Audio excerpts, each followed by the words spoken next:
Welcome back to another episode of Know Your Legacy. I'm your host V, and today's guest is Omar Sayyed. Omar is the CEO of Ties.com, Alin.com, and Guapbox.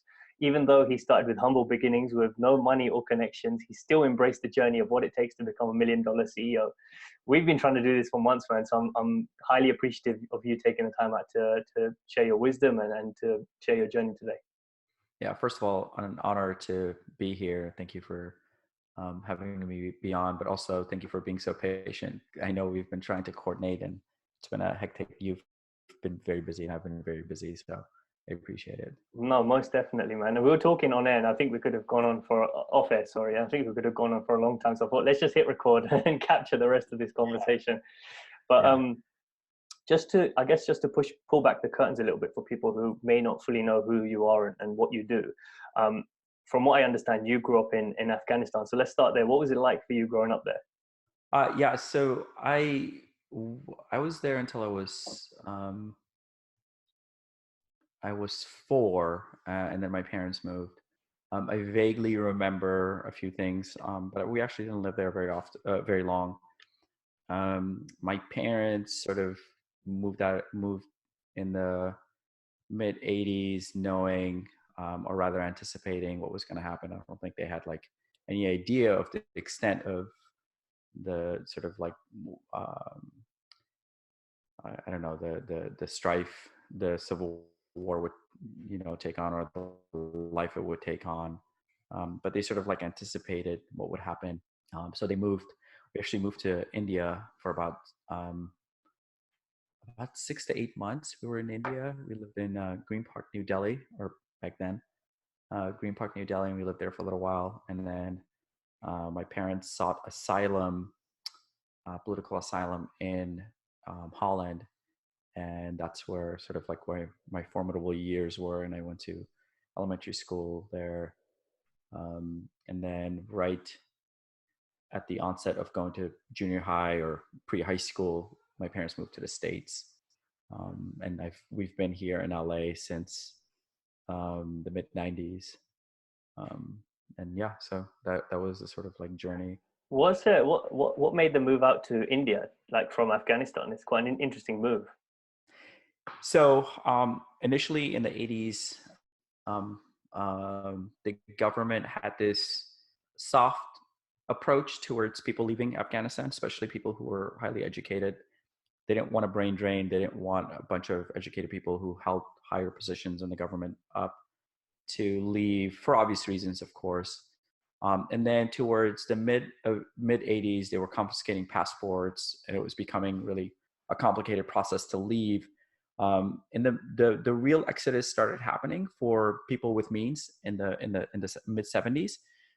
So a lot of my on my mother's side, a lot of her aunts, even my grandfather in the mid 80s, they sort of left, and they would leave for European and North American countries. So when the passports were getting confiscated, it was really difficult for educated people to leave. There's actually a story of how my parents ended up leaving, but India specifically, it was because India and Pakistan and Iran were still the only countries where it was allowed for you to travel as an Afghan national. And India just had more embassies, foreign embassies. So it was easier to travel to one of those destinations and then go seek asylum at one of those embassies. And so that's what my parents did. And so the way it worked out, because my parents were educated, they couldn't necessarily leave.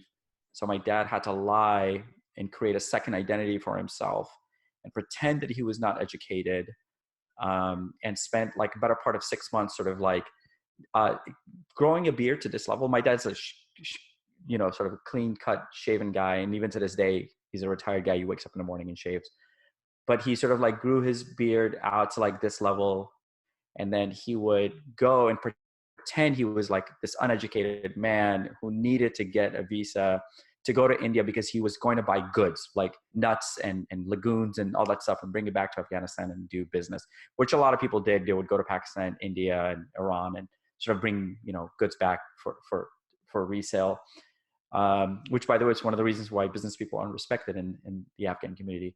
So in any event, so that's what my dad pretended. And then my mother was supposed to be his sister, who also needed to leave the country for cancer treatment. And, back when in the mid 80s, when the hospitals had sort of like fallen apart, doctors had left, it was really hard to get treatment for anything. So a lot of people would leave to go to, Pakistan or India or Iran to get treatment. So it was very normal. So my mom pretended to be my dad's brother who needed to leave because she needed to get treatment. And my brother and I were sort of like orphaned, not necessarily orphaned, but we didn't have a father.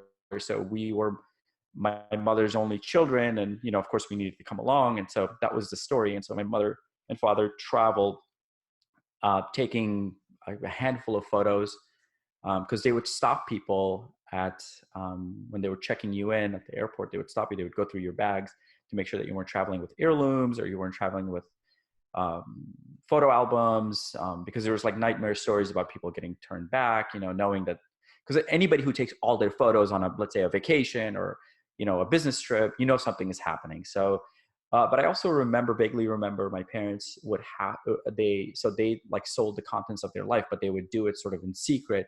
I remember like we had everything out on the floor and just random people walking in and like, pointing at things and buying things. And that's what I vaguely remember. But, we've had conversations with my parents where they're piecing things together for me.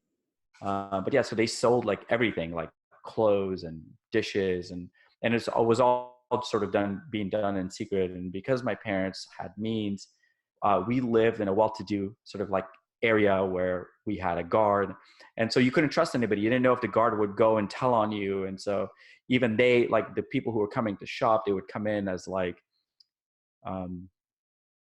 as your guest, they would tell the gate that I'm here to visit so-and-so, we're just a guest. But like you had to watch for everything. You didn't know who you could trust. Like even your friends would turn on you. So it was an interesting time. So India specifically, because they had more embassies and it was just like a strategic move. So my parents like concocted this story, and it even made sense why my dad even had that much cash on him. We're talking about, I think the story is like 1,400 or something, and sort of that's all the money they were able to sort of put together because they couldn't sell their property. They left it all. So we came to India, and then my parents spent 6 months every single day waking up early in the morning. They would split up, and they would go to different embassies, stand in line, and then, you would move maybe like 4 or 5 feet. And then you would do it all over again the next day. And until they, I think the first place they got to was Germany, and the conditions were interesting. They would only allow my parents to come and stay for 6 months. And then from then they had to figure out whether to go back or leave. So that wasn't it. And then a couple of months later, it was somewhere else, until they found a way to get smuggled out of India. And the story goes, they found this Indian guy who ran a travel agency. I don't know if I should be, I mean, I don't know where this guy is. I'm sure nobody will know.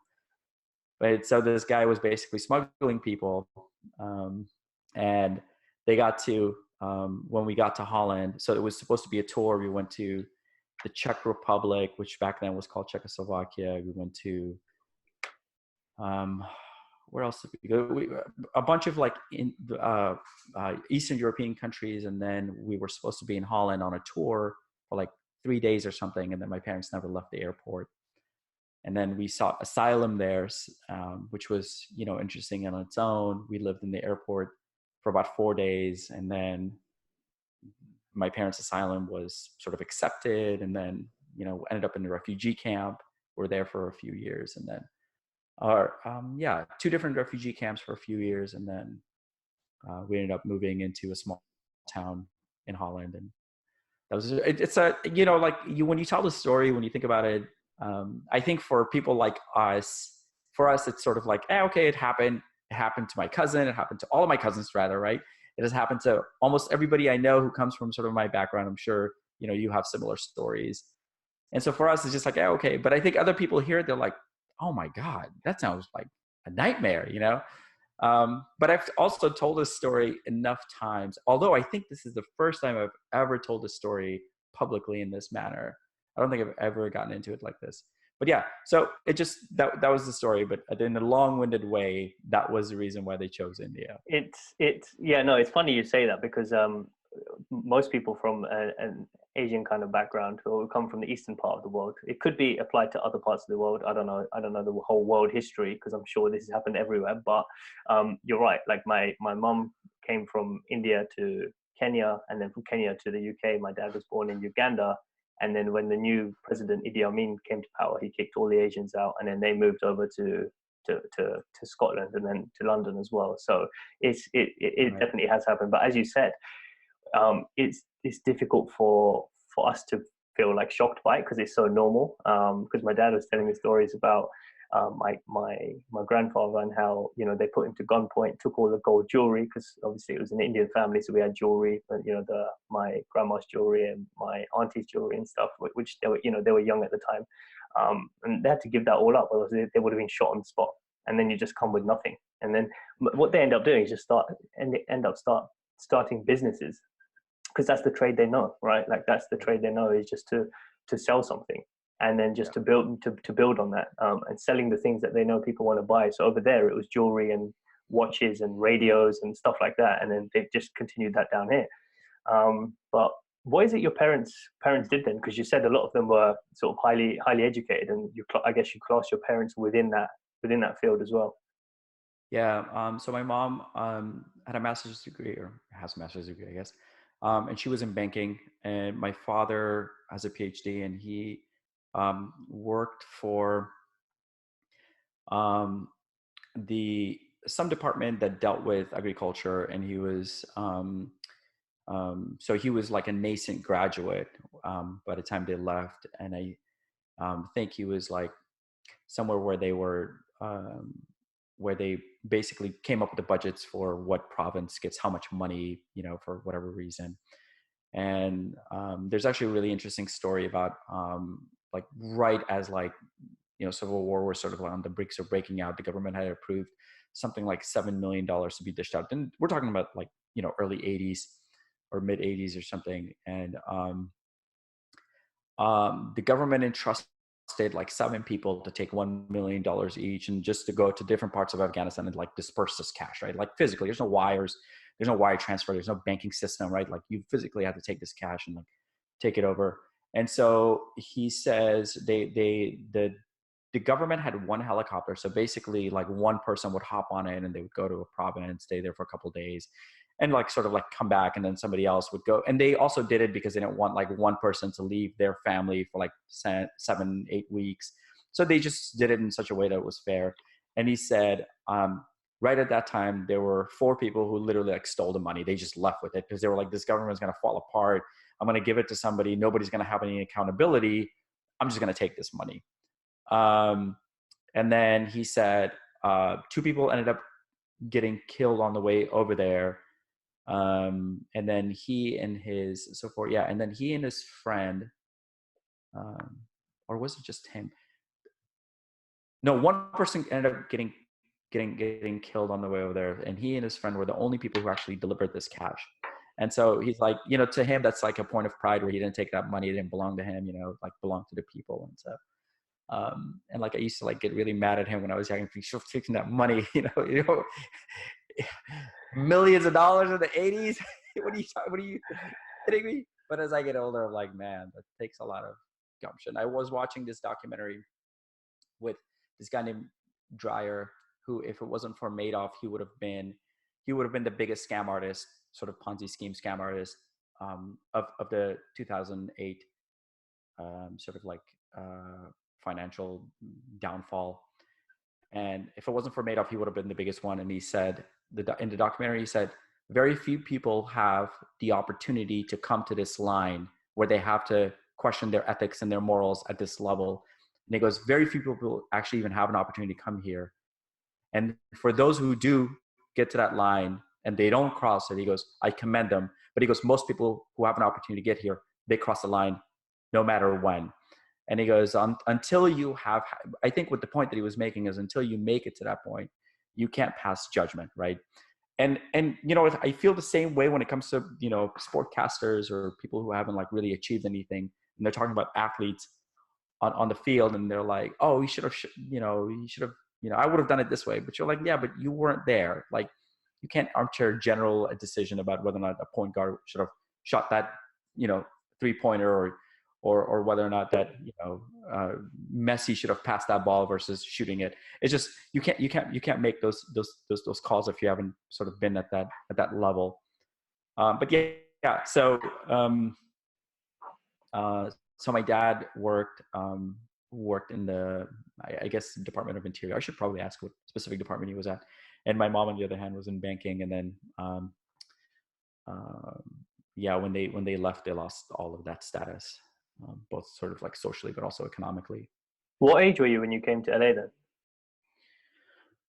So I think I was like 10 years old. Yeah, 10 or 11. Yeah. What was the 90s like in LA? Because we see it now, it's all built up, and we see, you know, like it's I guess a multicultural and very artistic and creative place that's constantly buzzing. You know, people love being there for the entrepreneurial spirit and the creative spirit and the arts and all that stuff. Right. What was it like back then, though? You know, similar. So I think the thing about sort of like America in general, right? We export our culture really, really well. And we export entertainment really, really well. And not only just to the rest of the world, but also to the rest of the country. My brother, while he was in medical school, he would do rotations in different states. And he would, you know, if he was like at a bar talking to somebody, or, you know, if he was at a restaurant talking to somebody, he would say, oh, I'm from LA. People would be like, oh my God, you're from LA. What is it like living over there? The truth is that LA is not the glamorous life that you imagine, right? It wasn't back then. It's not right now. If you have means, yes, it's a fantastic place to live. But the truth is that the sort of like, it's almost like, you know, when you go on vacation to somewhere like Greece or, you know, Madrid or something like that, and you think to yourself, man, why don't I live here? But the truth is that's you're just only there for a vacation. The same thing with movies. You watch in the movies and you think to yourself, man, the art scene must be really crazy. You know, Venice must have such a cool vibe. And it does, it has all these things. But the truth is, the normal person who lives in LA, there's, you have to have a certain type of means for you to be able to enjoy that, right? Otherwise, you're just working to live there. Housing, I mean, you know, and London is probably the same way in that cost of living is really expensive. And, you know, when you're sitting from over here and I watch movies about London, I'm like, man, what a great place to live. But the truth is that that's probably not the sort of like experience you get. But when I came on here, the biggest culture shock I found immediately was, yes, how diverse everything was. Like, I wasn't the only kid with black hair, for instance, right? When we lived in Holland, especially in this small town, which the people were absolutely loving and very gracious and very welcoming. But my brother and I were the only kids with sort of like black hair and brown eyes. You know, we were the only ones. And we came over here and there was like everyone like that. And in fact, it was a lot harder to find a kid with blonde hair and blue eyes, right? It was just, that's the way it was, you know, the polar opposite. But what I found out immediately was how brutally abrasive people were in America, right? There's just, there's like a level of aggression and a level of like, I don't know, harshness to like growing up in this environment. But also I think like even my parents, obviously my parents, there's this notion that like when you come to America, the streets are paved in gold. I don't know if you have a similar sort of like notion, if people from India have it, but people from Afghanistan or from especially within my family, like literally the notion was the American streets are paved with gold. Like you can literally make anything of yourself. And to some extent, that's very, very true. But as you know, like when you come on here, you're like, oh wait, that's not the way it is, you know? So like, I'll give you a really great example. In Holland, we lived in this, what we thought was an epic house, right? I had wonderful friends. My parents had wonderful friends. Every Saturday, I played football, European football. I played football. Sunday, my dad played. Monday, we went to school. I had practice. Tuesday, we went to school. My brother had practice. Wednesday, we went to school. I had practice. We played chess. We belonged to a badminton club. We played tennis. The schools were fantastic. You know, like you had just like very organized, methodical life for yourself. Nobody drove BMWs. My parents didn't have those kinds of aspirations. There was like, but the social pressures weren't there either, right? Everybody sort of like living normal lives, and it was just fantastic. We absolutely loved it. And then we came to America. My grandfather had been here since the 70s. He lived in a 2-bedroom apartment. So we come here. So we are now living with my parents in 1 bedroom with my grandparents, and there's no social help. There's nothing of that. And I think that's when sort of like reality hit my parents, you know, where they were like, oh shit, we may have made a mistake by doing this. That's the sort of like vast difference. However, on the flip side, there's vast opportunities here in America. There are opportunities that I don't think I would have been able to take advantage of had we continued to live in Europe. So, for instance, my cousins who still live in Europe, you know, who are around my age, have done very well for themselves, highly educated. In fact, Afghans are the most successful immigrant group in Holland. Um, Everyone's educated, you know, like all of my cousins are either doctors or lawyers. No joke. They're either doctors or lawyers. That's it. There's like nothing else. The ones in Germany, the ones in Holland. But they live like sort of like normal lives, or as Dutch like to say, "do normaal," you know, like be normal. So, and that's it. They live in nice apartments, and there's like a social structure that allows for them to live a nice lifestyle, or a convenient lifestyle. But on the other hand, you know, like I live in a wraparound penthouse. I got a Ferrari. You know, like I have all these things that, like, at the end of the day, you think to yourself, does that really matter to you? Like, does that bring you that much more enjoyment as opposed to like my cousins who go to vacations like 6 times a year? And then you think to yourself, like, wow, like did my parents really make a mistake? So there's like varying degrees of happiness and fulfillment. It depends on where you lie in terms of like the spectrum of where you want to be in life. And sometimes I think this side is better than the other side, and sometimes I feel like the other side is better. So I think it just depends on like the journey you are in your life. I think one of the things that I've realized like in especially in the last like 6 months, what I've realized is the journey, the sort of like cycle of point in the journey that you might be in. That's when you can sort of like think of you can either think to yourself like, wow, this is a great place for me to be, and then 6 months from now or a year from now you could be in the same exact place and say, wow, this is not for me. And that life cycle happens to you when you are either, I don't know, maybe you're getting married, maybe you're about to have a child, maybe you're about to start a company. And so at different times different things appeal to you. And I've learned never not to speak in absolutes anymore. You know, and I love those people who like pontificate and tell you like, you know, this is the way you should live. Yeah, that's the way you should live for that moment in your life, that life cycle that you're at. It makes sense for them, but it doesn't always make sense. So Yeah, there's uh, a few things I want to touch on from what you said there. First of all, the lawyer thing, because you were supposed to be one of them and you didn't. So we'll get into that in a minute. But whilst we're on the topic of absolutes, you said about like, you know, you've got all the material possessions that you'd wanted. You've experienced that type of life that other people may be still aspiring to. First thing I want to just ask quickly on that is, now that you've kind of reached that and you've enjoyed it, you've experienced it a number of times, what does happiness actually mean to you? Like, what is fulfillment from that perspective? Um, wow, it's a really insightful question. I think the reason why I normally don't ponder as much, but what does happiness to me mean to me? I think first and foremost, um, like health, right? So physical and mental health is really important. Um, but generally being sort of satisfied with your accomplishments, um, and being satisfied with people who you care about, their reaction to those accomplishments, right? For some, my accomplishments aren't enough. For others, it's too much. Um, And when I say satisfied, I don't mean in that you become complacent or you applaud yourself at some mediocre level, right? And for everybody, it's different.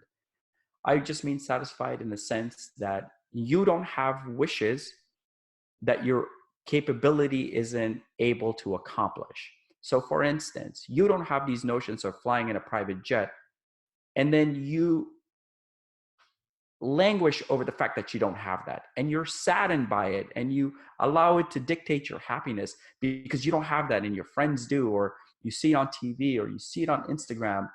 But the reality is you also don't have the ability to go out and accomplish it, or you don't have the willpower, or you don't have the means, or you don't have whatever it may be, right? Like, let's say you don't have the hustle for it, or you don't have those opportunities.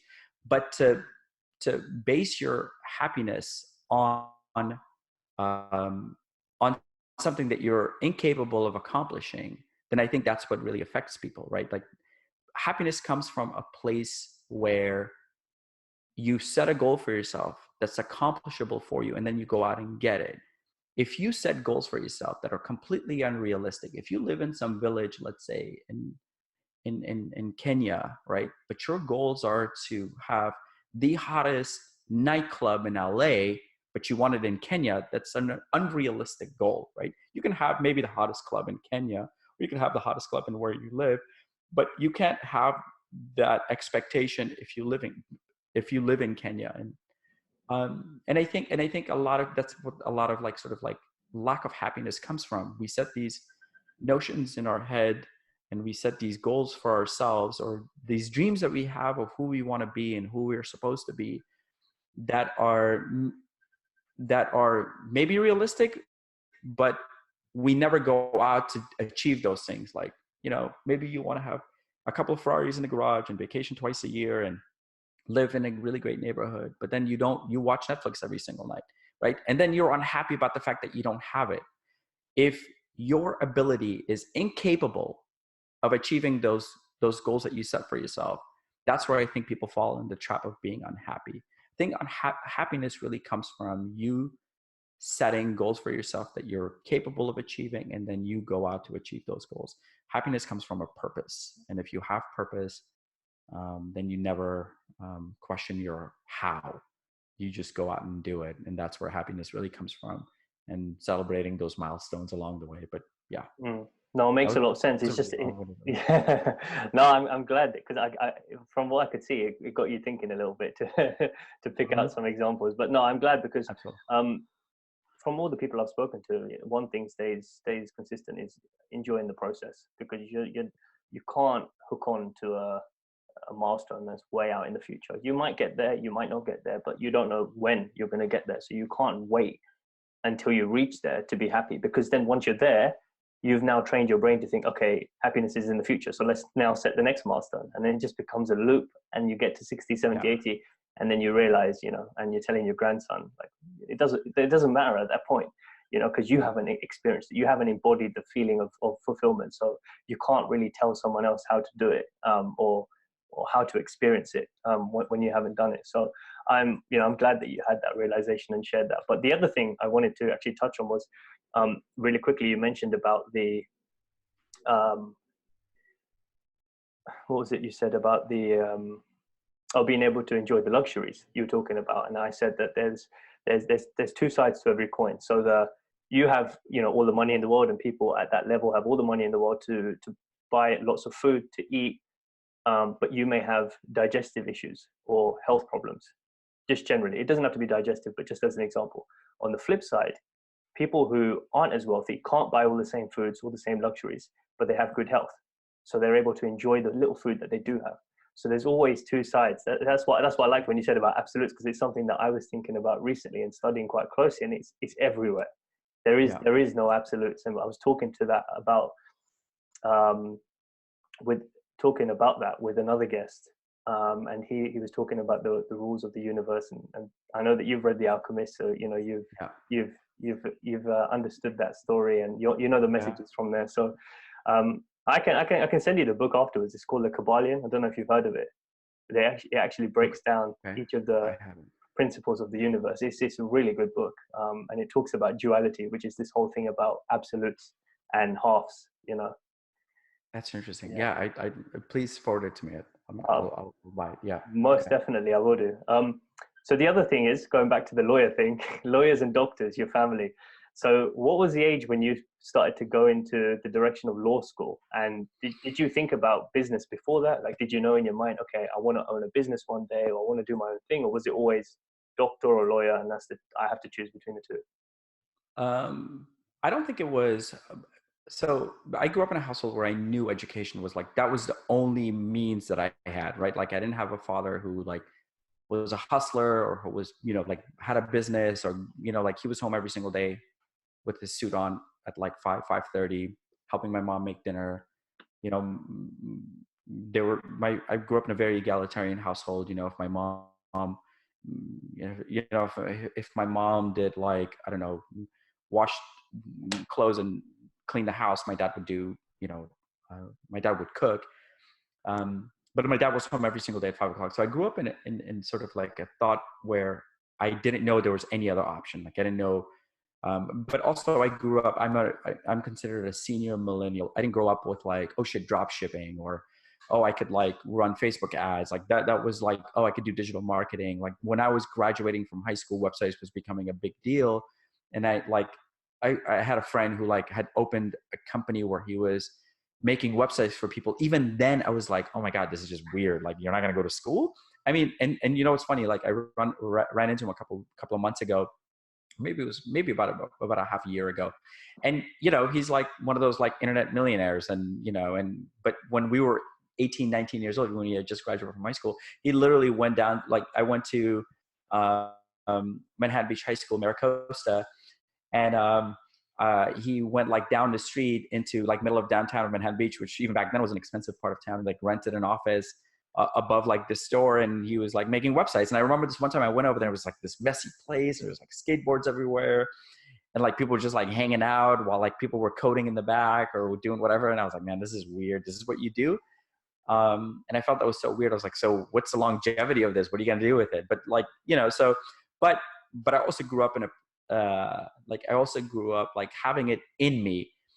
It's almost like the superpower that you have that you don't know it's a superpower, right? So like I would take water bottles and I would sell it to like the kids I would play soccer with, you know, like, and it was just weird because I would do that or sell candy bars. My school had put in these like vending machines where people were paying like, I think 75 cents for a candy bar, but I realized that if I go to like a grocery store and buy a big box, I could bring it back and I could sell it for 50. They would buy it from me and I would make money. But it was like silly. It was just like pocket money, right? But like I always had this in me. And I remember this one time I had this like stack of dollar bills. Like it was just this big stack. And I remember we had this like security guard at school, and like a friend of mine had asked for like a few bucks, and I took this thing out. He went and told the principal because they thought I was like dealing drugs. They were like, what are you doing with this? Like I literally was like, I had to like open this gym bag I had with like water bottles and candy bars. And so I told them, and I got in trouble for it. They were like, you can't do this. It's not safe. I'm like, I'm just selling it to my friends. I was so upset about it. I remember I was really, really upset. And then the vice principal told me that I was going to get suspended if I didn't pipe down. I remember he used that word pipe down. And I was like so offended. From time to time, I want to go back to that school and like literally pull every single one of these, like give them an earful.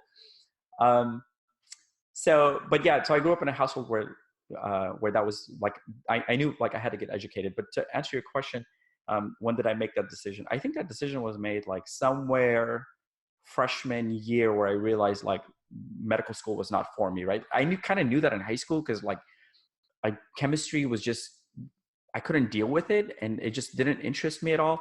I knew I was more interested in history and sociology, but like those soft sciences aren't things that like, you know, like it just doesn't interest. Um, you don't know what you're going to do with it. Like I knew I didn't want to be a teacher or anything like that. So in college, I realized, oh, I could do any major and I could go to law school. And so in America, you could do any major, doesn't matter. The fact is, that's also true for even medical school. You can do any major and then go to medical school by taking the standardized exam. But there are some prerequisites that you have to take. But I knew that I could never do, you know, organic chem or, you know, or any of those classes. I just didn't have the, maybe it was aptitude or interest, whatever it was. I just didn't. But now I realize it's just rote memorization. I probably could have done it, you know. So at one point I just realized I really, really enjoyed philosophy. I really enjoyed sociology. I really enjoyed political science. And those are the classes that I sort of like dived into. And I had a life mentor who was a very successful lawyer. And I had met him freshman year of college. And he's to this day, he's a mentor of mine. And I remember just one time, we were at a dinner and I was having this sort of like thought process about what do I want to do. He said, well, like he knew at that point, he knew that I wanted to be a lawyer. And he said, listen, you can do, because I didn't know what major to pursue. And he said, you can do whatever you want. He said, undergrad is for you to follow your passion, whatever and he was a philosophy major. And so he was like, if you're happy about, you want to do philosophy, pursue it. You can make an argument for any sort of major with when you're studying, and you want to study law, that major would help you. English, if you become an English major, it helps you with writing. If you want to be a philosophy major, it helps you with critical thinking. If you want to be a history major, it helps you. It helps you in the same way. So just think about, whatever you want to do in your undergrad, you do that for passion. But your grad school, that's when you sort of like come to business. You say, I want to go to an MBA program. I want to do medical school. I want to do, I want to become I don't know, I want to become a lawyer. And so like I had made that decision probably freshman year of college. Yeah. And then that's not the way the cookie crumbled. After undergrad, I took a detour. I, dropped out of school without telling my parents, and I went back to school. Now that I think about it, I probably shouldn't have gone back to school. But after I sold my first business, I went back to school, and finished undergrad.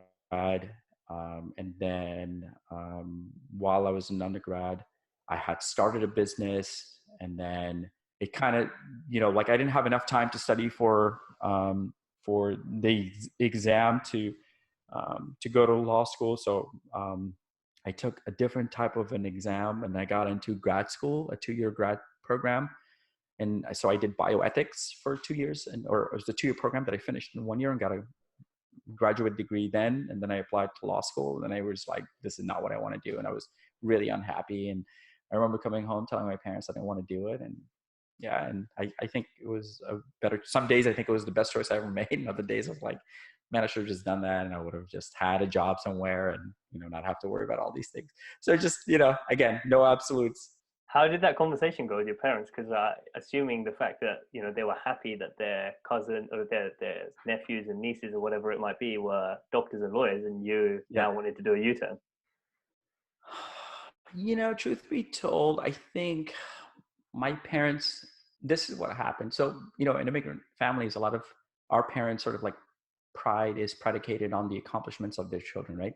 In one ways, it's sort of unfair. In other ways, it's also, there's nothing else to hold on to. So that's all you have. And so I kind of understand it. I think like after undergrad, my parents were excited about the fact that, I was the firstborn, I finished school. To them, that like brought them some pride, and then it took some of the pressures off, right? Like, because as immigrants, you're like, you just hope that your kids don't join gangs, and your kids aren't like, ending up in prison, or they're not just some like, town idiot. So I think that took some of the pressures off, and then it set the example right for my brother.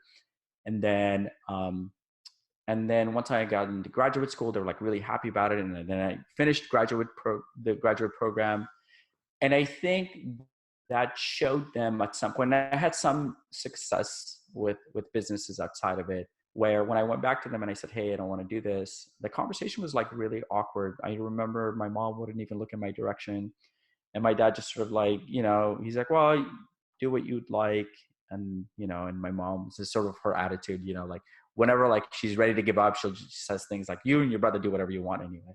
And you're like, okay, well, that's a little dramatic, Mom. But yeah.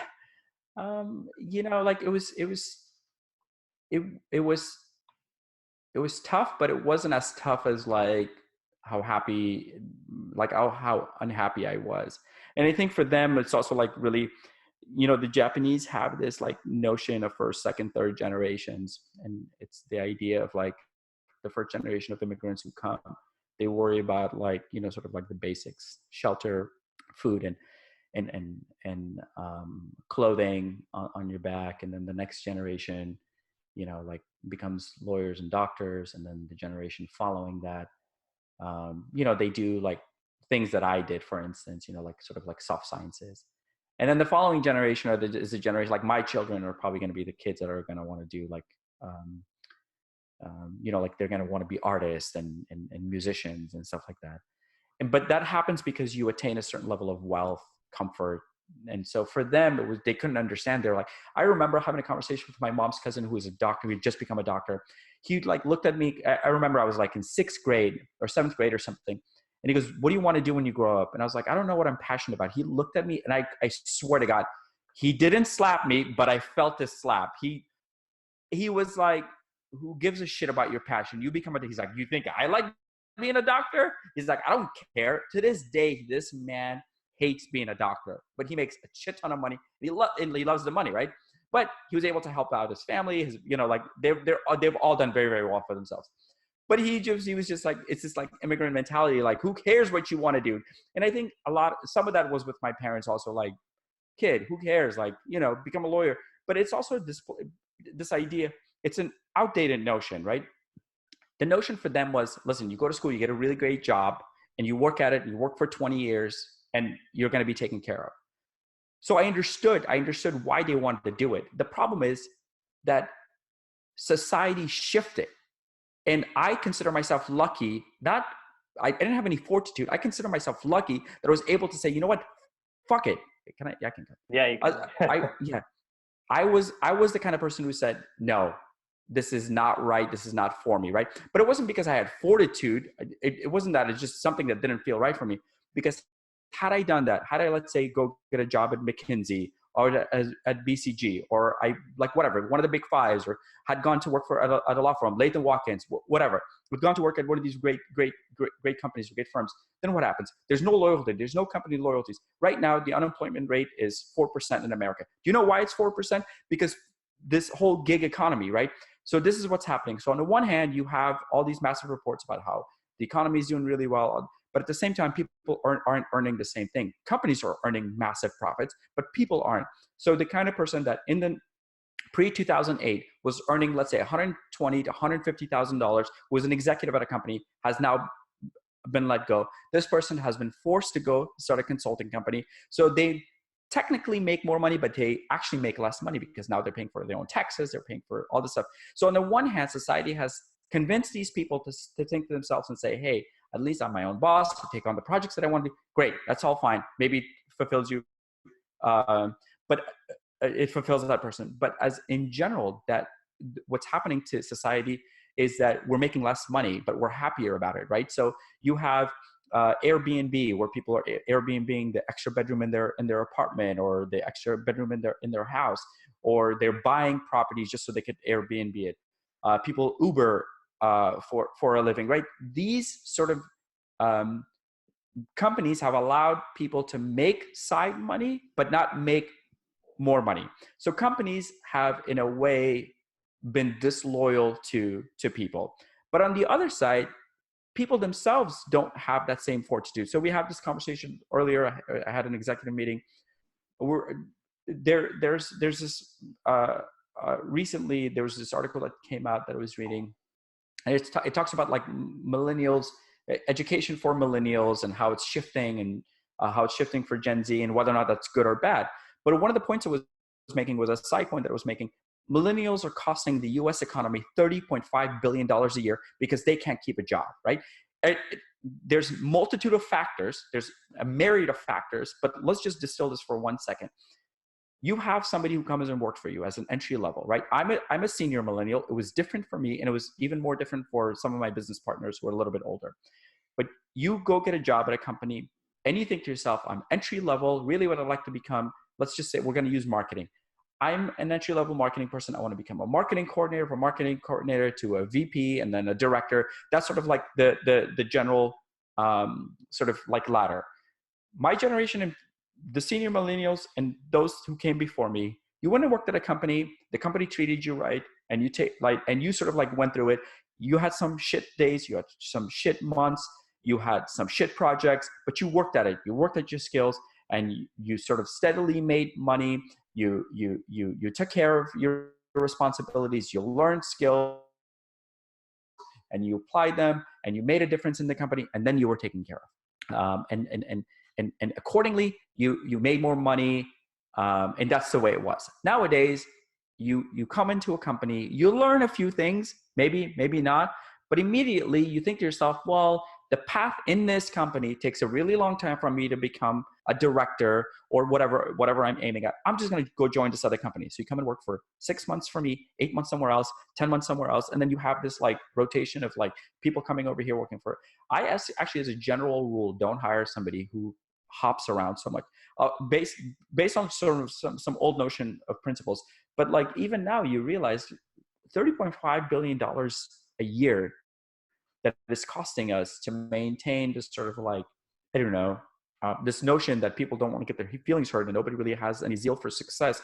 Nobody really wants to work hard at it, because really it's a lot easier to go get a job somewhere and you've been promoted because you've been hired into that position. But the truth is, like, whoever like ends up leaving me, who is an entry-level person for a position higher, I don't know whether or not they're ready for that position, but that company needs that person and they think this is enough experience, but they have nothing else to judge it on. So they hire that person, or vice versa. Like if I'm hiring somebody and they come in, I actually ask a lot, like my interview questions and my process is really, really daunting. And to be truthful, I haven't hired anybody in the last like year and a half. It's really difficult for people to go through my process.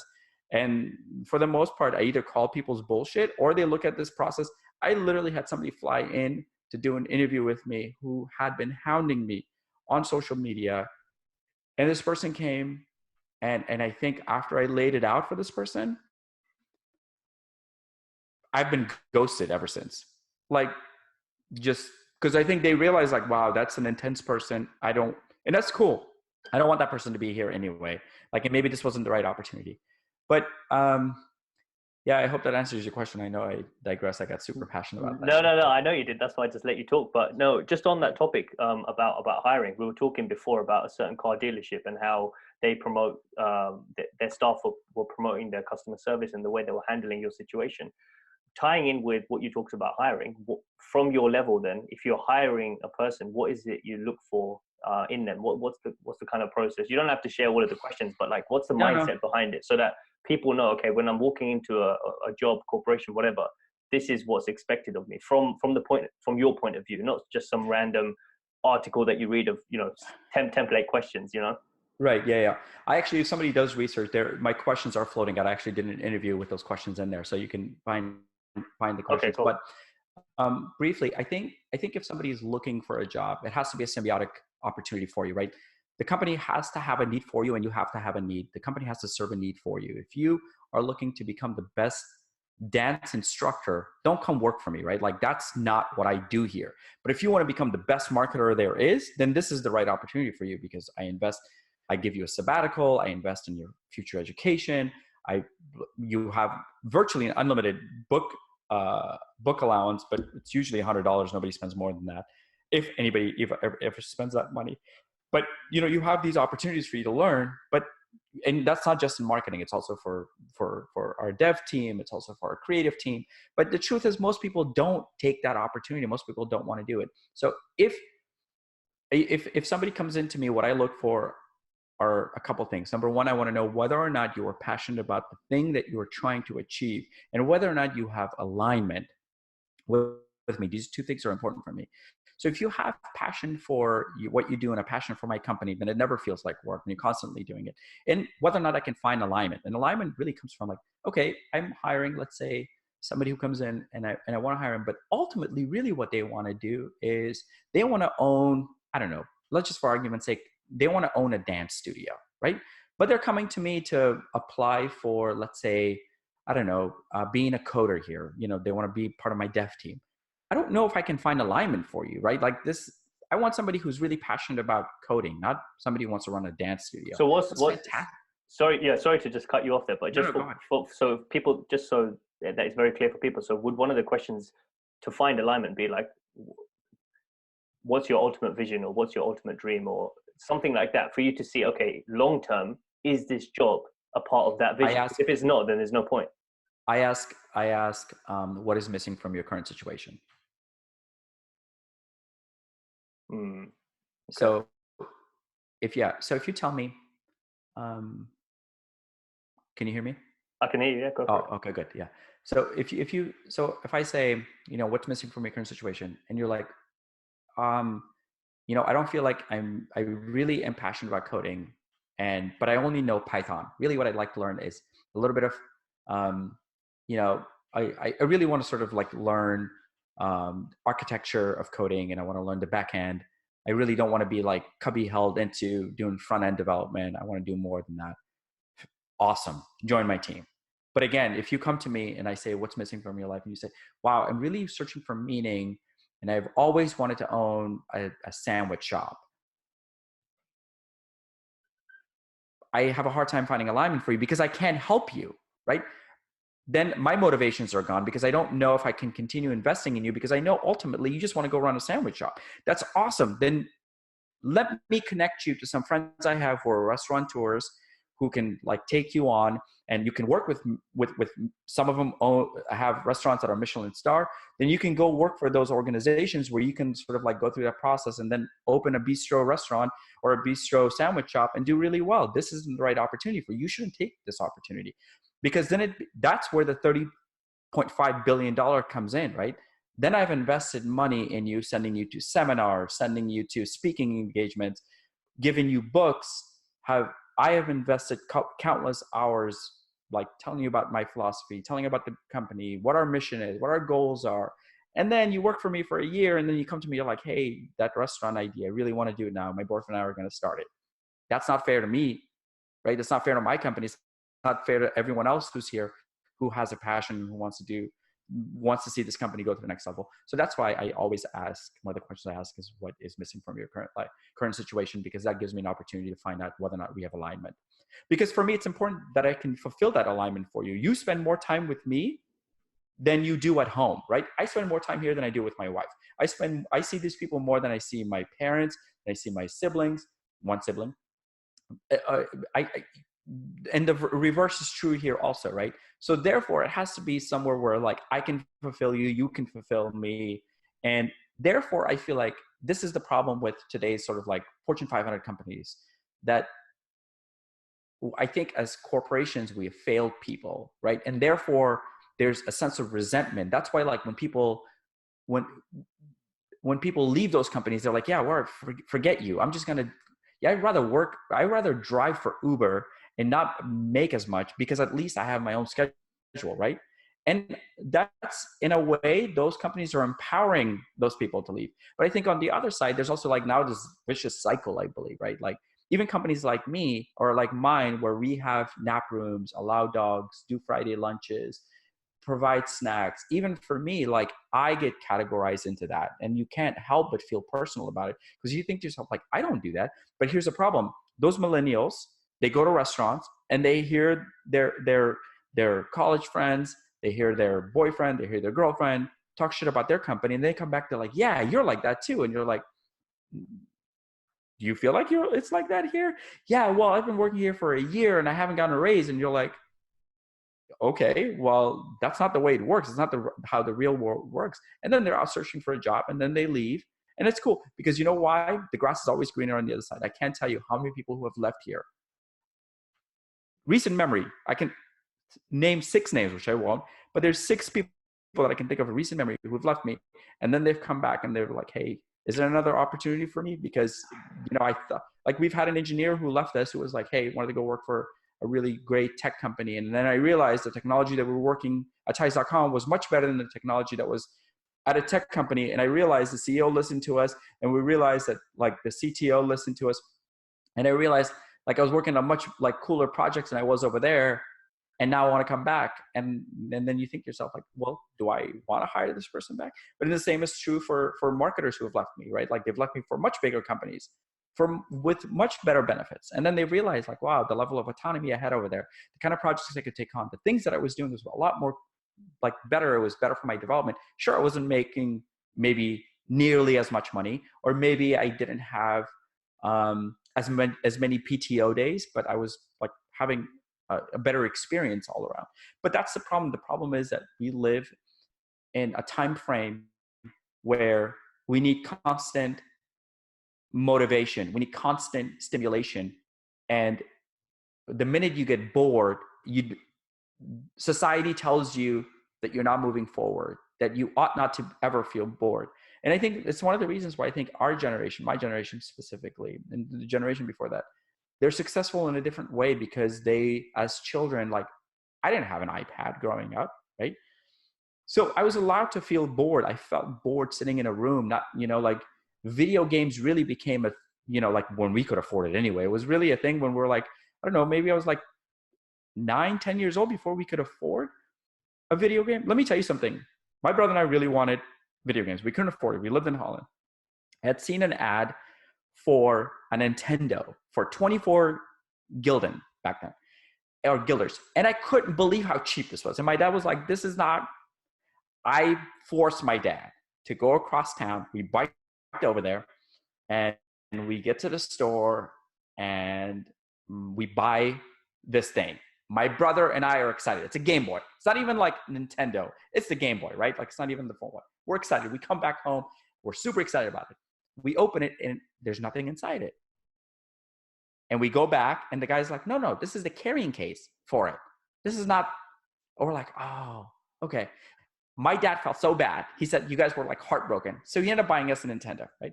But that was like when I was 11 or 12 years old or something. That's what had happened. But before that, we could, like my brother and I just like entertained ourselves. And I think that level of like boredom, it like teaches you resilience. It teaches you all these things. But now, like I said, I think there's like corporations fail people. People are now failing corporations. And then even like companies like mine, where we give our heart and soul into it. And we give every single penny back into the system, into the company for people. Even for us, it's no longer rewarding, or it can seem like it's not rewarding anymore, because then you have people who aren't like satisfied or happy, just like when our conversation first started, when you were telling me about your other guest who's a behavioral scientist, because immediately then their expectation and their level of happiness comes from the very last experience.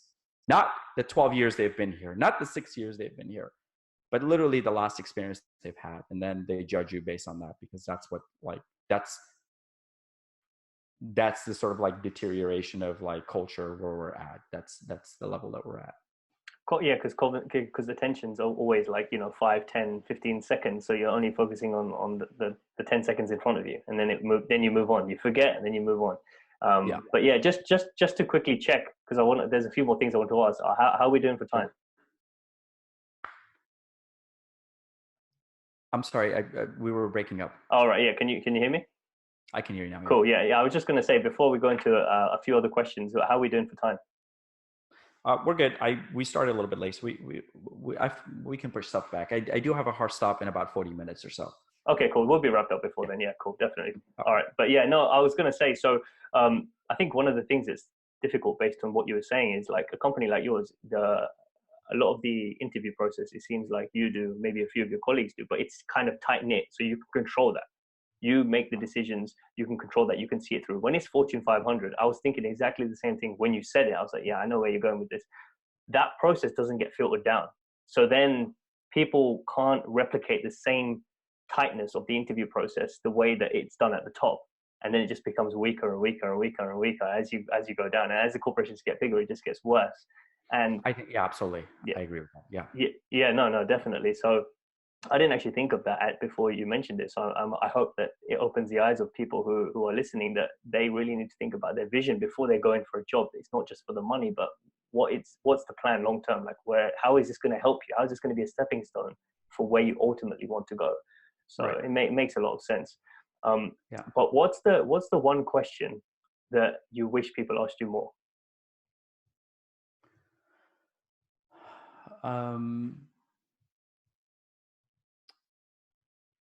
I wish, that's a really, really good question.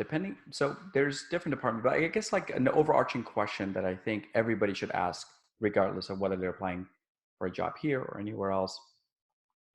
I think what they should ask is, what is your 5-year plan for this company, right? And it's not like a hokey question to ask anybody, but it's to find out whether or not the company's sort of like mission, even if like they stick to plan, and it goes, is that the direction that you want to go to, right? Like if you go work for an AI company and they say the next 5 years we want to put a robot in every single household, right? Is that something that like jives with you, that like you can comprehend and put your head around, and that's what you want to do? But if they tell you like in the next like 5 years we'd like to put an ATM machine or in every single house, and you're like, oh, that really doesn't excite me, you know, like I guess the pays really well and I'll take it, then it becomes this grind, and then feel disenfranchised, and you don't have life satisfaction, you don't have satisfaction of like job. Because I feel like I have hired people where I've tried to be as explicit as possible, but I think 8 months into it they realize like, oh man, maybe this is not for me. You go to ties.com, ties.com is a site that ties your outfit together. It's men's formal fashion, it's men's fashion in general. So in 8 months, you can't come to me and be like, man, I really thought that we were going to like sell skirts at some point, or like, we're going to do other stuff. Like I thought we were going to like do movies and do film. I'm like, yeah, we have a video guy, but we make videos for our products. What did you think was going to happen, right? So I think that's a really, really good question. Departmentally, you have to ask specifically that. Always imagine yourself in 5 years where you'd like to be, right? And then whether or not the company is going to give you those sort of challenges. So if you go in to be a staff accountant or something like that, I expect you to ask me whether or not there's an opportunity for you to become a controller. Because in 5 years, you want to be a controller, you want to know whether or not that opportunity is available for you. If you're going to become a coder here, you want to know in 5 years, if your goal in 5 years to work on your own projects or be a CTO or have learned a really complicated skill set, find out whether or not that opportunity is available for you. Always think whether or not the company can afford and whether or not they have the capacity to give you opportunities that you really, really want. I'll give you a really good example of this. I have a friend who runs a communications company. They put in telephones and stuff like that in offices, and he's very, very successful. And he said there was a time where he hired developers in-house and they were really, really unsatisfied. And he had these turnover rates and all this stuff. And then at one point he realized, I'm just going to hire consultants. It's easier to bring in somebody who does a project and then they leave. And the reason for that was that he does the same thing every single day at every single office. There's nothing. He doesn't develop a technology. He doesn't, improve a technology. He basically resells a package. He puts it in the office and that's it. He just needs somebody to come in and code a few lines. And that's it. For the most part, that's all it is. And that's, I think, important. If you really are like a talented, or not even a talented, but if you're just somebody who's really passionate about your profession, don't take a job at somewhere where the company has limitations, right? They have limitation of creativity. They have limitation of productivity. They have limitations of clients. Like I have people who come in here who want to be marketers, who are really, really good marketers. And they're very explicit that they want to, at some point, be in PR. And I tell them, that's fantastic. This is not the right opportunity for you, but let me connect you to somebody who is, right? You can't tell me that you want to work, I don't know, with like Tom Ford and you want to work with so-and-so and this isn't the right opportunity for you. We don't do a ton of PR. We do a little bit of PR, but we don't do a ton of it. So I think ensuring that I try to find alignment as an employer, but you have to figure out whether or not you can find alignment as a team member who's about to join a company. No, that makes a ton of sense. So what's the most difficult decision you've had to make so far in your career, whether it's professional or not professional? The most difficult decision I make, it's every time when I need to let go of somebody. It's always the most difficult thing. It's almost the most difficult thing. It's not the most ideal thing you want to do in life in general, but there are occasions where business calls for it. You outgrow the person outgrows you, their opportunity isn't right. And you sometimes have to let go of people. And I think that's always as somebody who likes to put his head on a pillow every single night, knowing that he's done everything possible to take care of the people around him. That's always been a difficult thing for me. And we've gone through periods of time where we've had to revamp an entire department, which we most recently had to do. That's always a difficult thing, always. I mean, I've done other things where in retrospect have been difficult, but none as difficult as when you have to let go of people. Always. That's always the most difficult thing.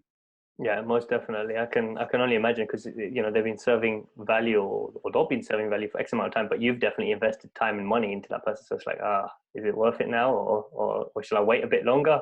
But Yeah. yeah, I guess you got to make the hit at some point. But where did Ties.com come into the trajectory of what you were doing? And because I know, okay, you went to law school, eventually decided not to do that.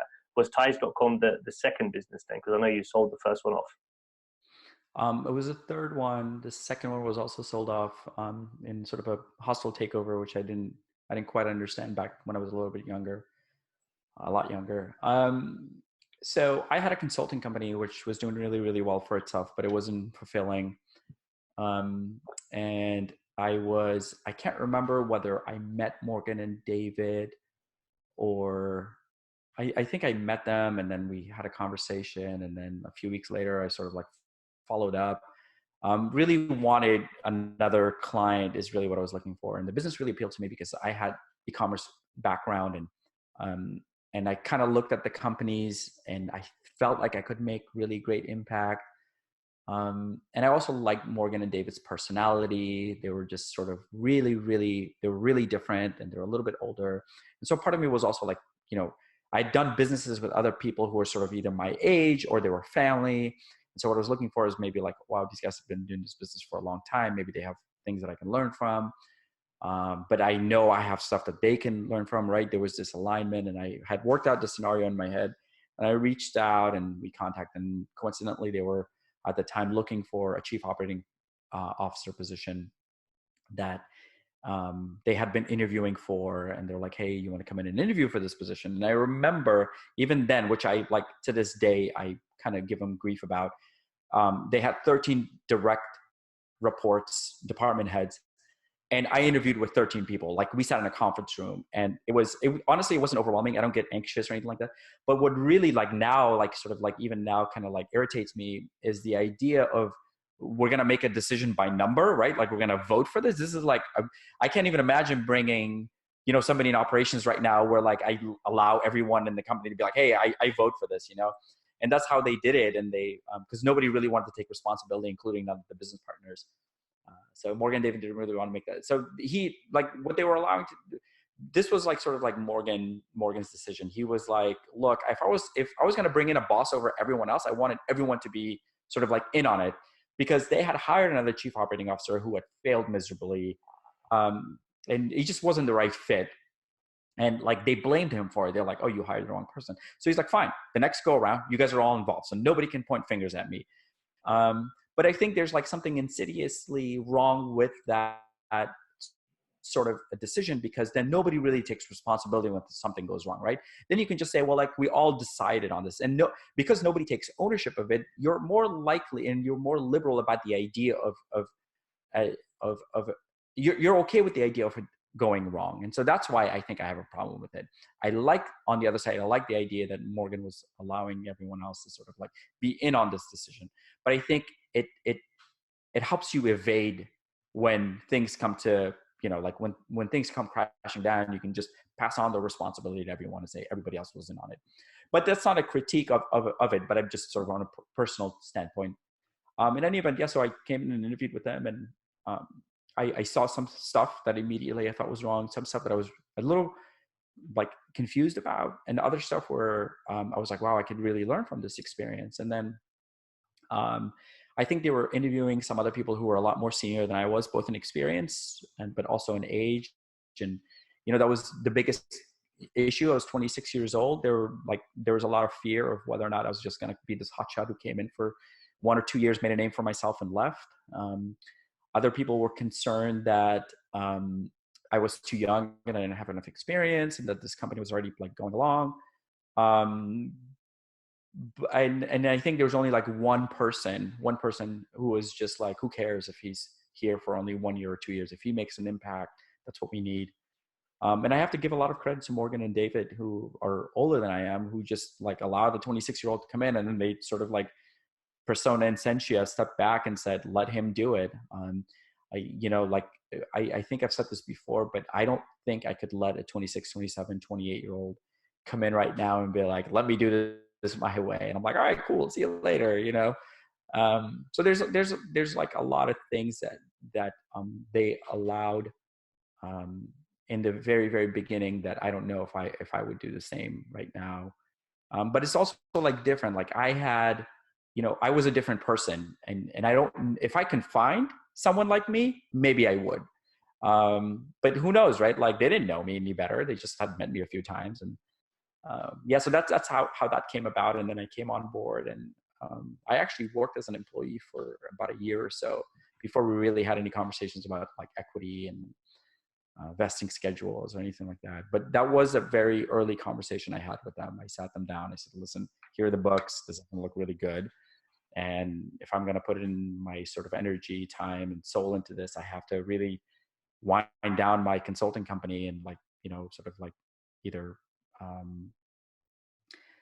tell my clients that I'm not going to do business anymore or stop billing, like whatever the cycle may be. But if I do this, this is my expectation and this is what I'm trying to achieve. And, and we came to some sort of a loose handshake agreement, nothing on paper. And, just in the same way they trusted me with everything, I trusted them that they would do right by me. And here we are 9.5 years later.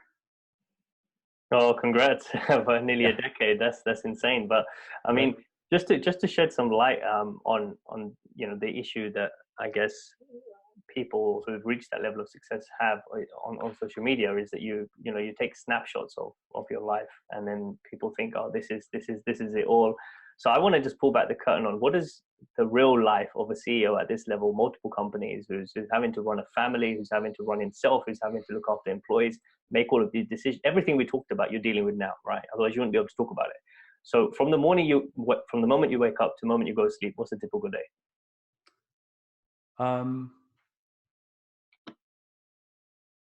Spiritually or Everything. Just lay it all out as much as you need to speak about it. Yeah.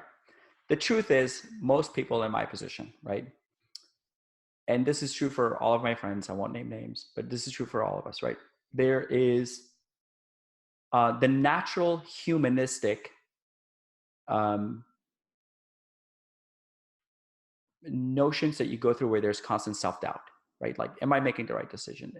Because you're not making a decision just for yourself. When you say, I don't want to eat lunch, you're making a decision for everyone here. Because when I don't eat lunch, my sugar levels are lower, I'm not as energized, and I make a poor decision, right? So every decision that I make every single day affects everyone, whether it's consequential or not, in some direction. And that is something that you have to be able to deal with. So every single day I wake up with some sense of that, that sense of responsibility. And I've been bearing that for 9.5 years. And I bared that when I was younger. And so most CEOs have that. Some deal with it differently than others. Others don't think about it. But the truth is, all of us feel this. But on a day-to-day basis, my day starts off with, I do this new thing now, and I have to thank my beautiful wife, who's 10 times smarter than I am, but I meditate now. So I start off my day with meditation. I don't check my emails anymore. I used to start off with checking my emails, but I wake up, I drink water, and then I meditate. And I wake up, review my goals. So I have long-term goals that I want to achieve. And they're just simple things. Either review them in my head, and sometimes I have to look at my phone, what that is. And then I get up, drink a bottle of water, room temperature water. And then I meditate. And after meditation, then I sort of go through my routine of checking emails, orders. Social media is a big part of it now. I'm on Instagram more often than I should be. There's a running joke here. They say if they can't get a hold of me, they just DM me on Instagram. They can get a hold of me. And I'm not gonna lie, there are times where I literally will not answer any emails or any text messages. But if somebody DMs me, I'm like, oh cool, yeah, I'll check my email right now. So. What time is it by about this time when you're checking emails? Oh, you're saying what time? It's about 5:45, 6:00 usually, 6 a.m. Yeah. And so by that time, I'm ready to take a shower, and I'm usually out the door by 6:30, 7:00. I'm in the office by 7:30. And I usually get about a good 2 hours of relatively quiet time in the office. So our office, everybody sits in an open environment. There's no cubicles. We have conference rooms that are quiet, like the space that we're in right now. But for the most part, I get about 2 hours. If my business partner is here, it gets a little disruptive because then we just talk about everything and nothing. Sometimes we're talking about real estate, other times we're talking about politics, and other times we're just talking about nonsense. But if I'm alone, then I can get at least like 2 hours of sort of like deep work, what I consider deep work in.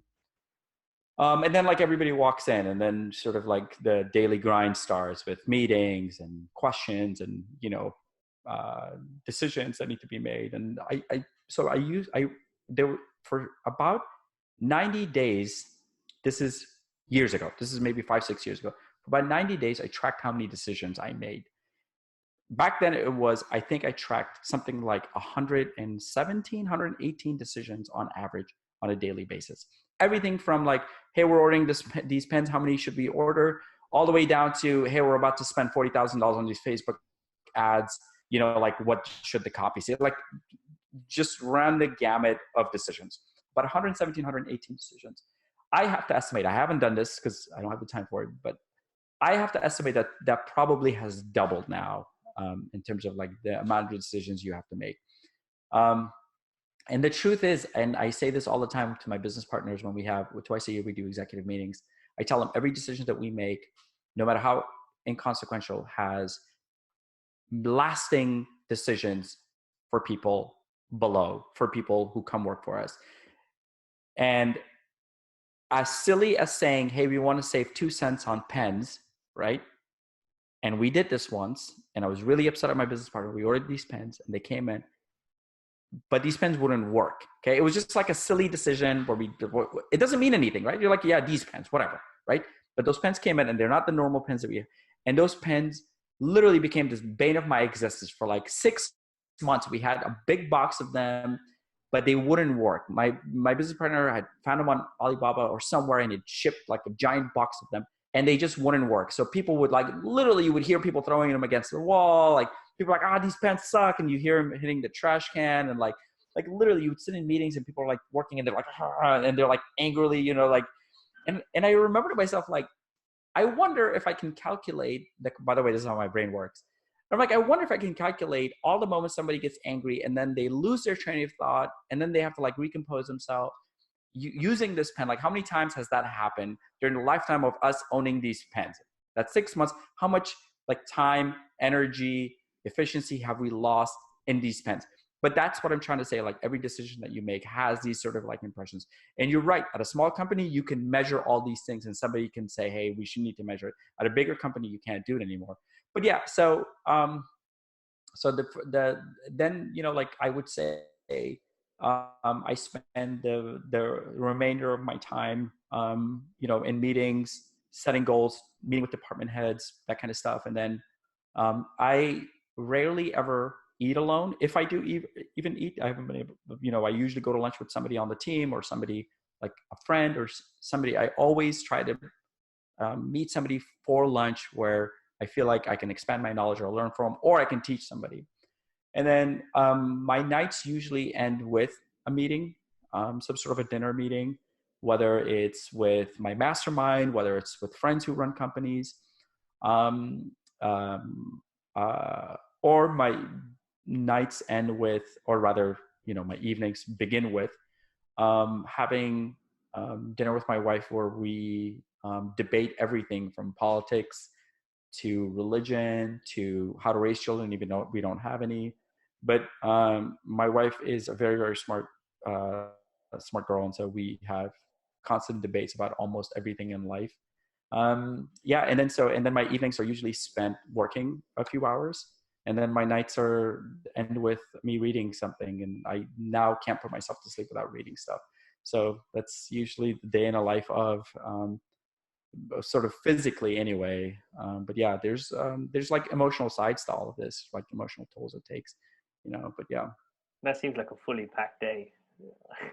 Yeah, to a certain extent. And then, like you meet other people who like do this, 6 times, they are running, let's say, or if I'm running 2 or 3 companies, you're running 5 or 6 companies, you know? And so it's all relative, you know, it's all relative. It's all relative to like the people around you. It's also like, you know, how much acceptance you have of your family. Like I know my wife isn't going to stand for the way I work for much longer, right? Like it's awesome. She's been very, you know, sort of like supportive, but I think at some point she's going to say, hey, listen, like we also have a life. Like right now, one of my mentees, he's in town, and last night he like stayed over for a little while. And then I was just like, oh, you can just sleep in the guest bedroom. So he spent the night, and this morning he was there. And I think tonight he's probably going to spend the night. But like, you know, I think, you know, at some point she's going to say, hey, listen, we also need our time, you know? And I have other friends whose wives are just like fed up. They're like, I can't deal with him anymore. Like he's constantly gone. And so I think there's like a threshold of like how much your support system can also take. I know there are times where I've like broken the team here because we move at such a fast pace and we're kind of taking on so many projects all at the same time. So yeah, it just, you know, like I think there are times where like, but I am a very driven individual, and I feel like if I don't do these things, then I'm not being useful.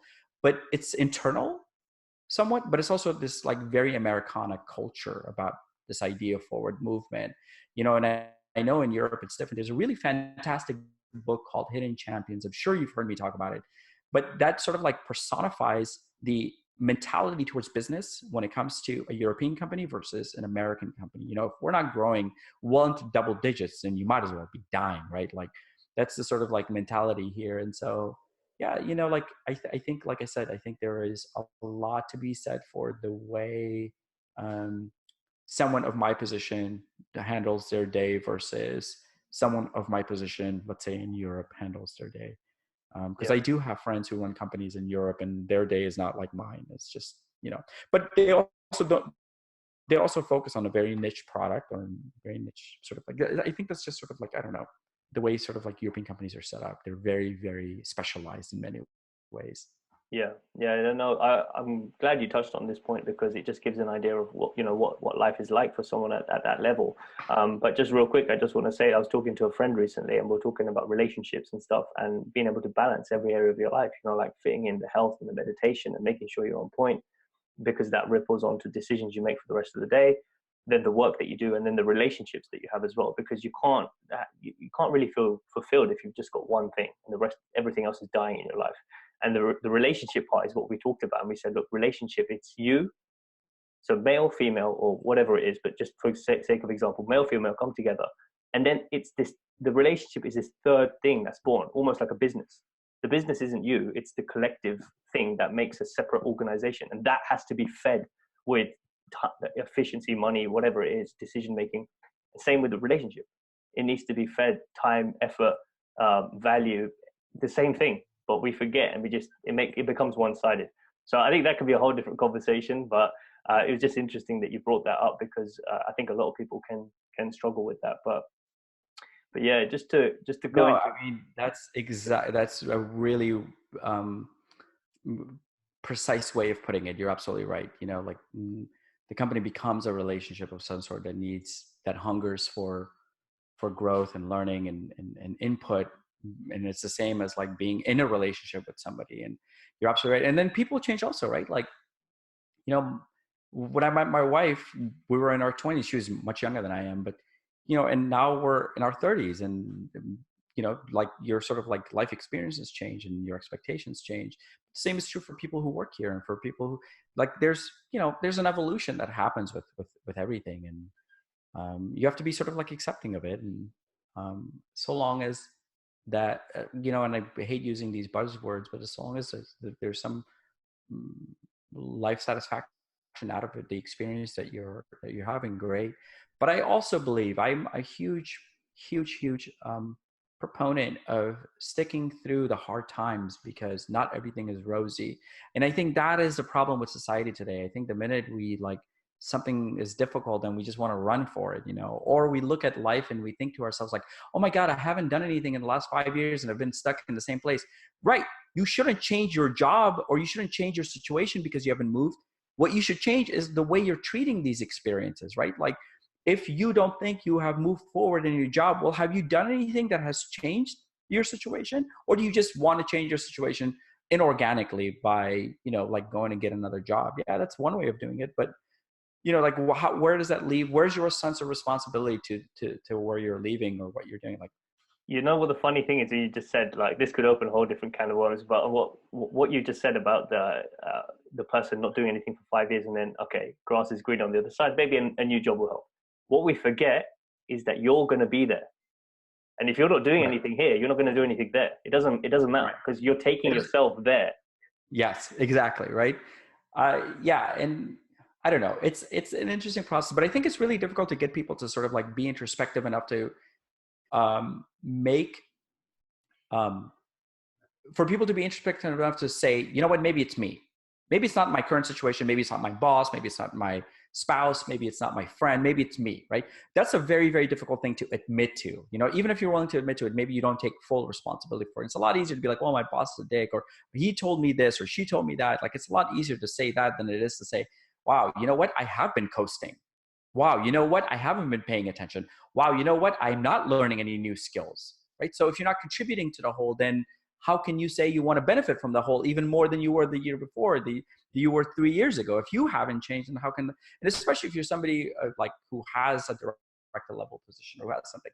So, like I said, I think it's easier to treat it, it's almost this like Band-Aid situation, but you're right. If you yourself don't change, then you're going to go somewhere else and be the same exact person. So, but people don't, like I said, I think it's a lot easier to do it the other way. It's a lot easier to go like leave somewhere and to be, but Just be hopeful, yeah, that the next environment is gonna help you flourish. But just to get into the final few questions, then, if you had a mic and the whole world could hear you, what would be the message you'd share with them?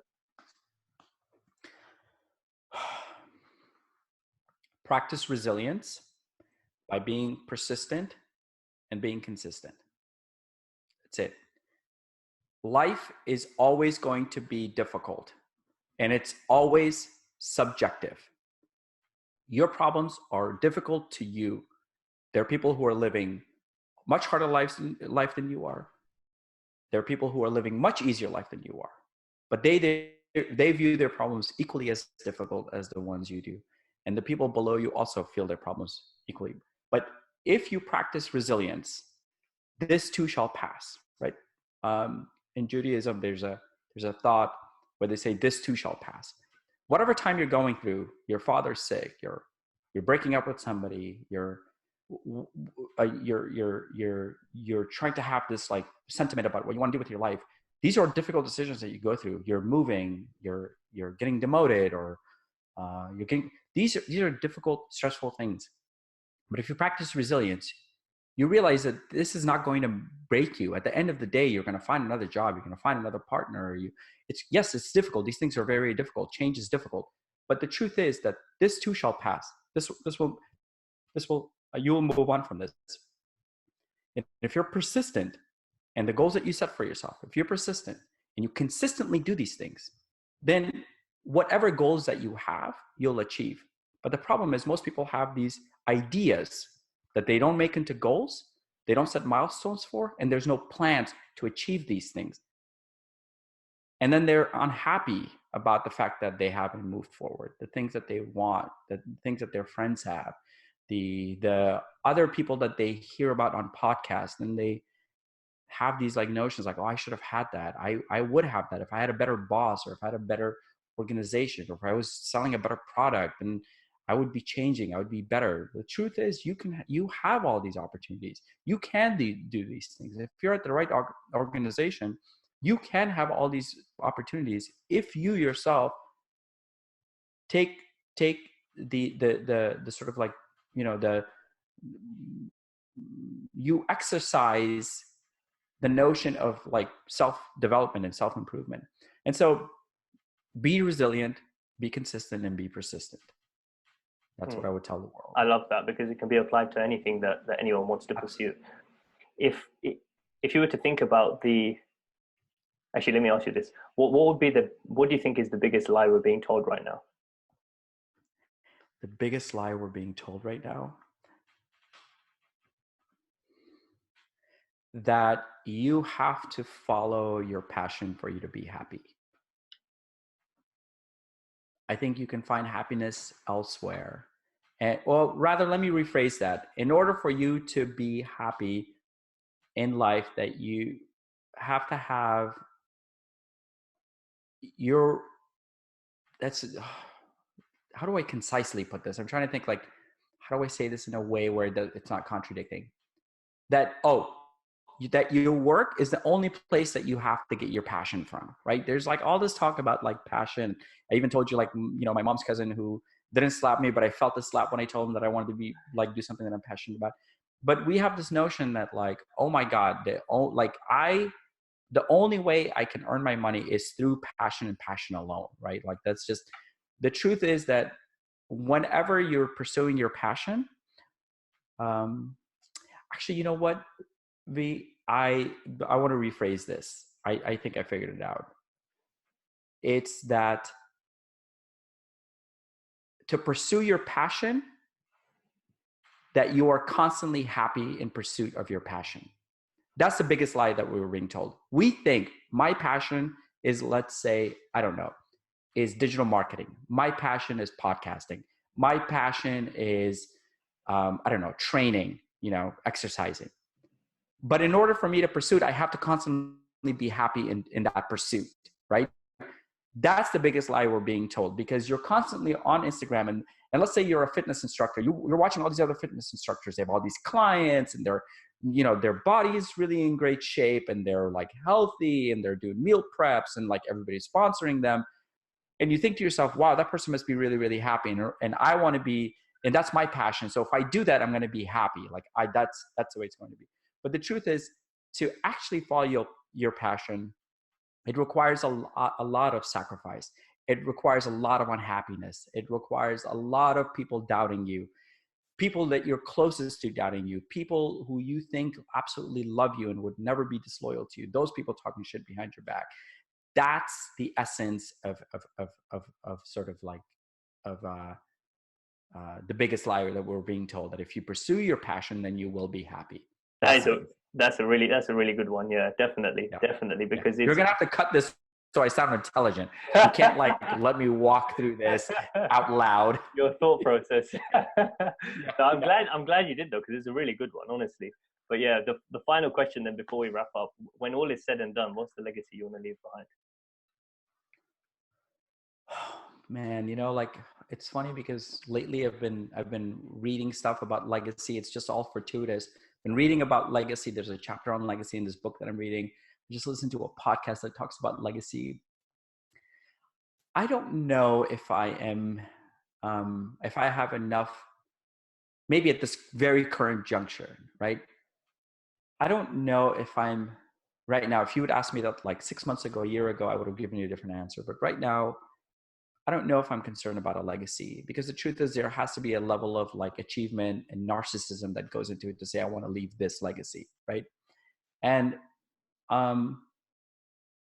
yeah, I don't know. I don't know what my legacy would be. I'd like to think that my legacy would be for, my children, and giving them the financial freedom that I didn't have. And, but I almost think that's a matter of fact. Of course, my parents worked really hard to get me where they are, and that's their legacy to me. And, it's only right that I take that a step further. But is that really a legacy that I want to tout at the shout at the top of my lungs on top of mountains? And perhaps not. And for some people, that's sort of like matter of fact. And so I don't know what my legacy would be. I'd like to think that it's going to be building hospitals in third world countries. I donate personally, but even for the company, we donate tons of money, but that's not going to leave an everlasting legacy, right? Because as soon as this company, is no longer here, then that stops. Maybe it's me building schools for children in third world countries or peripheral nations. I don't know what that is at this point. Maybe I haven't achieved enough for me to say this is really what I'd like to do. And but I do know that at the time of retirement, I'd like to really dive into sort of like philanthropic sort of projects. I do it through lots of donations at this point, sort of monetary donations, but I don't do anything else. I'd like to sort of like think about that, but yeah, I don't know what my legacy is at this point. I love And that. maybe, like I said, Yeah, yeah, no, I was maybe, going to say I love that because I welcome, answers that are open and honest. And as we said, our thought process and who we are is always evolving. So that's where you are yes, now. So I appreciate the vulnerability there. yeah, yeah. So if You've caught me at a really sort of like emotional time. Like, Kenny's in here filming all this, and so he knows this because we've gone through like some internal changes here, as I told you a little bit earlier. Like things that like I knew needed to happen, but also things that like makes me question like like what the next steps are for us and where we're going and all that stuff. So yeah. I think we could turn this into a 5-hour podcast, but we won't do that. We won't Totally. do that. Yeah. But yeah, no. So if people want to find out more about what you do personally and what ties.com and the rest of the businesses are doing, what's the best place for them to do Instagram. Just that? Your number one DM me place. on Instagram. Yes. I'm telling you, I'm barely on LinkedIn. I barely spend any time on Twitter. Best place for you to get my attention is, I hardly answer text messages. Honestly, just Instagram, and I check almost all the DMs. But yeah, Instagram. Cool, perfect. No, well, thank you so much for taking the time to do this. It's been amazing. As I said, I think we could talk forever, but I think we'll leave it for a part two. Yeah, sounds good.